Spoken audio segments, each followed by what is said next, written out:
Como o Banco do Brasil pode dobrar o patrimônio dos investidores? Será que isso é mesmo possível? Eu sei que muitos investidores acabam se questionando sobre isso, até porque o que a gente tem visto recentemente é o lucro do banco bater recorde no final de 2024, mas teve uma oscilação muito forte nos preços nos últimos meses. E depois de alguns anos muito bons, o Banco do Brasil teve uma queda abrupta no lucro de mais de 20%, o que começa a gerar um medo generalizado sobre o ativo no mercado. E aí você me pergunta, será que com tudo isso o Banco do Brasil continua valendo a pena? O que é que a gente pode esperar do futuro dessa ação? Será que dá para duplicar o patrimônio dos investidores? É para te contar tudo isso que eu tô gravando no vídeo de hoje.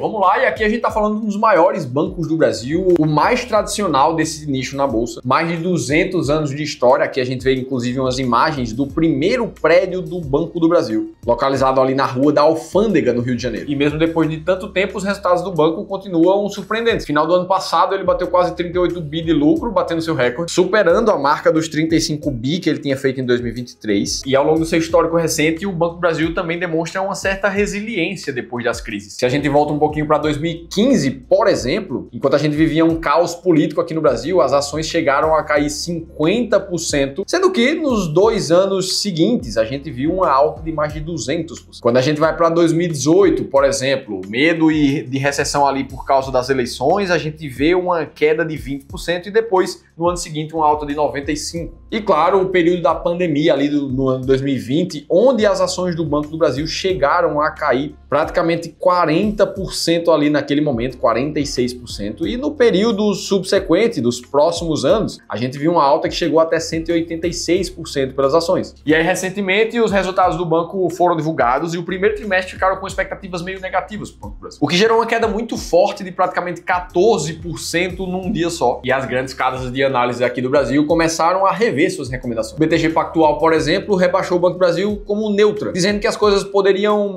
piorar antes de passar a melhorar. A Genial e a Ágora também fizeram adendos negativos, refletindo a cautela diante dos resultados do cenário macro. E aí bate aquela dúvida, será que dessa vez é diferente? Será que agora a crise realmente vai impactar de verdade o resultado do banco? Bom, se a gente olha mais a fundo, a gente entende as razões por trás desse pessimismo agora. A primeira delas é o que está acontecendo com o agronegócio no Brasil, que por não estar tão bem assim das contas nesse momento, chegou a apresentar uma inadimplência de 3% para o Banco do Brasil, que é um número bem alto. Quando a gente olha para a inadimplência de 30 dias, mais curto, esse número chegou a mais de 4%, superando todos os outros trimestres anteriores do banco. E isso vem acontecendo por causa dos desafios que o setor agro está passando, o que naturalmente comprime as margens desse setor e faz com que a dificuldade em pagar o crédito que eles devem seja mais alta. Ponto número 2 que atrapalhou os resultados do banco foi a nova resolução 4966, que muda a forma como os bancos e instituições financeiras devem colocar no seu balanço o seu resultado financeiro. E que faz com que, por exemplo, dívidas que estão no estágio 3, ou seja, aquelas dívidas que estão inadimplentes há mais de 90 dias, e agora, a partir da nova resolução, os bancos não podem nem considerar que aquela quantia de dinheiro ali vai gerar receita, já que ela pode ficar inadimplente. Só dessa linha aqui, a gente tá falando de 86 bilhões de dinheiro emprestado que o banco tem na rua, que não pode gerar receita nesse momento pro banco. E aí, por essas e outras, a gente vê a receita cair mais de 10% trimestre contra trimestre. Tudo isso enquanto o custo de crédito aumentou pra caramba em quase 20% do ano passado pra cá. Terceiro ponto que impactou aqui o resultado. O banco tá com um descasamento entre ativos pré-fixados e passivos pós-fixados. É isso que foi dito aqui na observação do resultado sobre margem financeira do banco. Isso quer dizer que o banco emprestou dinheiro no passado para ativos pré-fixados, travando uma taxa de remuneração no passado. Então imagina que ele emprestou dinheiro a 7%, enquanto a Selic estava mais baixa há alguns anos atrás. E aí esse crédito ainda está ativo, o banco segue recebendo uma remuneração de 7% dos investidores, mas agora ele pegou dinheiro emprestado num ativo pós-fixado, que varia conforme a Selic ao longo do tempo. E como a Selic acabou subindo nos últimos meses, o banco está pagando lá algo próximo a 13, 14, 15% aqui nesse passivo. Recebe 7 de um lado, mas paga 14 de um outro. Esse descasamento acabou atrapalhando um pouco mais a margem financeira do banco. Quarto ponto, a inadimplência como um todo do banco subiu. Não foi somente a do setor agro. Pessoa física e pessoas jurídicas em geral também. E aí, dito tudo isso, considerando esses últimos resultados, muita gente tem colocado o futuro do Banco do Brasil em questão. Será então, Felipe, que essa deixou de ser uma boa empresa para dividendos pensando na bolsa? E antes da gente responder isso, vamos pensar num princípio básico. Ora, uma empresa lucrativa, geradora de caixa, ela não fica ruim do dia para noite, não é assim que as coisas acontecem. Eu confesso que uma coisa que me incomoda bastante é a mudança muito rápida de narrativa. Até há poucos meses atrás, a gente tinha a melhor empresa da bolsa disparado, uma das mais consistentes, mais de 200 anos de história. Um resultado trimestral depois, a gente vê um pessimismo muito maior na narrativa, levando muita gente a chamar o Banco do Brasil de armadilha de valor ou o BTG ali jogando a toalha. E essas recomendações mais pessimistas vieram exatamente depois do banco já ter caído ali mais de 15% dentro de uma semana. Ou seja, acompanhando o preço e o pessimismo do mercado. O que já deixa um cheiro que a gente pode entender que as pessoas que acabam ficando pessimistas com as narrativas negativas do mercado, elas ficam com vontade de vender o ativo e naturalmente elas vão tender a vender muito mais na baixa. Enquanto que o contrário também é verdade. Ficar otimista demais enquanto o mercado está muito positivo sobre algum ativo, dá vontade de comprar e na média você vai comprar ele bem mais caro. E é por isso que aqui no Clube do Valor a gente levanta outra bandeira, o investimento com estratégia, com foco em dados, zero narrativo. E como é que essa linha de pensamento nos mostra se investir no Banco do Brasil faz sentido ou não? Será que ela é capaz de dobrar patrimônios? Vamos ver tudo isso com base em estratégia, porque essa é a única forma de nos blindar automaticamente dos nossos viés emocionais. Que mesmo que esteja tudo parecendo muito ruim, que dê vontade de vender na hora errada, a sua estratégia vai te forçar a fazer a coisa certa. E acredite, o mercado fica mesmo otimista quando tudo tá muito bom e pessimista quando tudo tá começando a ficar ruim. Não sou eu que tô dizendo isso, existem vários estudos comprovando isso, como esse artigo aqui da Universidade Estadual do Maringá, mostrando que períodos de menor incerteza, ou seja, de mais confiança, os analistas profissionais tendem a ser mais otimistas. E o contrário também é verdade, em períodos de maior incerteza, de mais pânico no mercado, os analistas tendem a ser mais conservadores, fazendo sempre a recomendação errada na hora errada, comprando na hora errada, vendendo na hora errada. E foi justamente pensando em evitar os próprios vieses emocionais e para criar uma estratégia muito clara de investimento que consiga acelerar a aposentadoria dos investidores que o Clube do Valor foi fundado. E foi justamente essa filosofia que nos ajudou a chegar a mais de 4 bilhões de reais sobre consultoria de gestão aqui no clube e a nos tornar a maior consultoria do Brasil fora do eixo Rio-São Paulo. E eu tô dizendo isso unicamente porque se você quiser a nossa ajuda diretamente para olhar para a sua carteira, a sua forma de investir hoje e para que você entenda como as nossas filosofias de investimentos baseadas em fundamentos podem acelerar a tua aposentadoria, aí eu preciso te convidar para participar de uma sessão de consultoria gratuita. Um espaço de 1 hora, onde a gente vai olhar o teu caso de forma individual e ver como é que você pode progredir nos teus investimentos. Para você participar é extremamente simples e totalmente gratuito. A única coisa que você precisa fazer é ler esse QR Code que está aparecendo aqui na tela ou clicar no primeiro link da descrição do vídeo. Beleza, vamos para as respostas em relação ao Banco do Brasil. Dá para duplicar ou não dá? E bom, como a gente não consegue prever o futuro, vamos dar uma olhada para o passado para ver o que é que aconteceu em relação a isso. E afinal de contas, se a gente olha para um período dos últimos 6 meses, o que a gente vê é que o Banco do Brasil, aqui pelo site Investidor 10, mesmo já considerando os dividendos, a gente vê algo muito próximo do 0 a 0, principalmente depois dessa queda que a gente viu no mês de maio. Se a gente volta um pouco mais no tempo, no último ano, a gente vê um resultado bem parecido, nada muda muito. Agora, quando a gente vai para uma janela de 5 anos, onde o banco pegou a janela ali do pós-pandemia e trouxe toda essa valorização para frente, aí sim a gente vê o investidor mais do que dobrar esse patrimônio quando a gente considera o reinvestimento de todos os dividendos. Ora, então isso já aconteceu no passado, demonstrando que sim, em ciclos de alta, uma ação como essa, mesmo sendo uma ação mais consolidada na bolsa, mais focada para quem pensa em dividendos, ainda assim, o retorno total de valorização mais dividendos foi expressivo. Só que isso não é uma verdade absoluta. Basta a gente olhar o histórico inteiro, completo do Banco do Brasil, mesmo considerando dividendos. Quando a gente puxa desde a criação do Plano Real em 1994, na verdade as ações do Banco do Brasil perderam para o próprio CDI nesse período em mais de 3.000%. E isso acontece porque também houveram vários períodos na história em que as ações do banco ficaram de lado, como entre 2010 e 2016 ali. O que começa a demonstrar pra gente que sim, quando você se baseia em uma estratégia muito clara e bem definida, vão existir pontos ótimos para você colocar uma ação como essa na carteira. E é aqui que a gente começa a pensar, tá, será que agora as estratégias demonstram que as ações do Banco do Brasil são uma boa para dividendos, por exemplo? Porque a gente já viu que é uma boa ação, mas que no tempo houveram períodos bons e períodos ruins. E para tomar essa decisão, a gente costuma usar uma estratégia chamada máquina de dividendos aqui no Clube do Valor, que se baseia em alguns critérios extremamente claros que não deixam dúvida de qual ação você deve escolher, como a liquidez das ações, que precisa ter uma quantia mínima de 3 milhões de reais para você se livrar de ações que não são negociadas o suficiente, o lucro das empresas que precisa estar positivo no trimestre. Além disso, ele precisa estar crescente nos últimos 3 anos, afinal de contas, o dividendo vem do lucro das empresas e as empresas que estão crescendo de lucro têm uma maior maior chance de manter um dividendo forte e consistente ao longo do tempo. A empresa precisa também ter limites saudáveis de payout, demonstrando que ela vai conseguir manter um bom fluxo de dividendo para o futuro. A empresa também não pode ser tão volátil em comparação com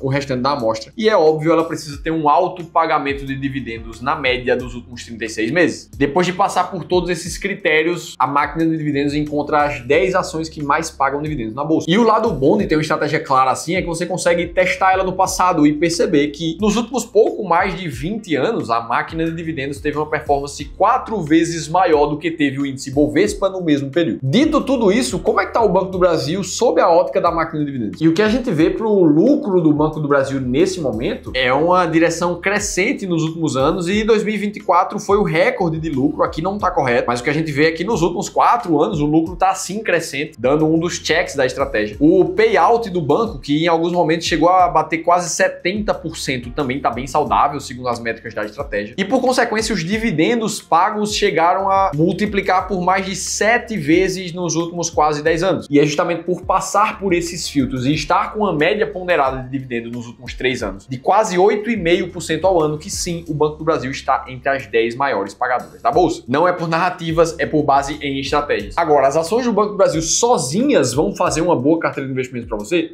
Absolutamente não. Por isso que se você quiser conhecer as 3 alterações que você precisa fazer na tua carteira de investimentos para chegar até dobrar o teu potencial de retorno no futuro, aí eu preciso te convidar a assistir uma aula que o meu sócio e fundador aqui do clube, o Ramiro Gomes Ferreira, vai te dar na próxima terça-feira para te contar tudo isso. Para você se inscrever é totalmente gratuito, é só clicar no segundo link da descrição do vídeo. Dito isso, me conta aqui nos comentários o que você achou desse vídeo. Realmente agregou na tua vida? O conteúdo tá bom? Eu quero ouvir todos vocês. Agora, se você quiser aprender a montar uma carteira de investimentos, mesmo que você esteja começando do zero, aí eu te convido a assistir esse outro vídeo aqui, que eu te contei tudo isso em detalhes. Eu vou estar te esperando por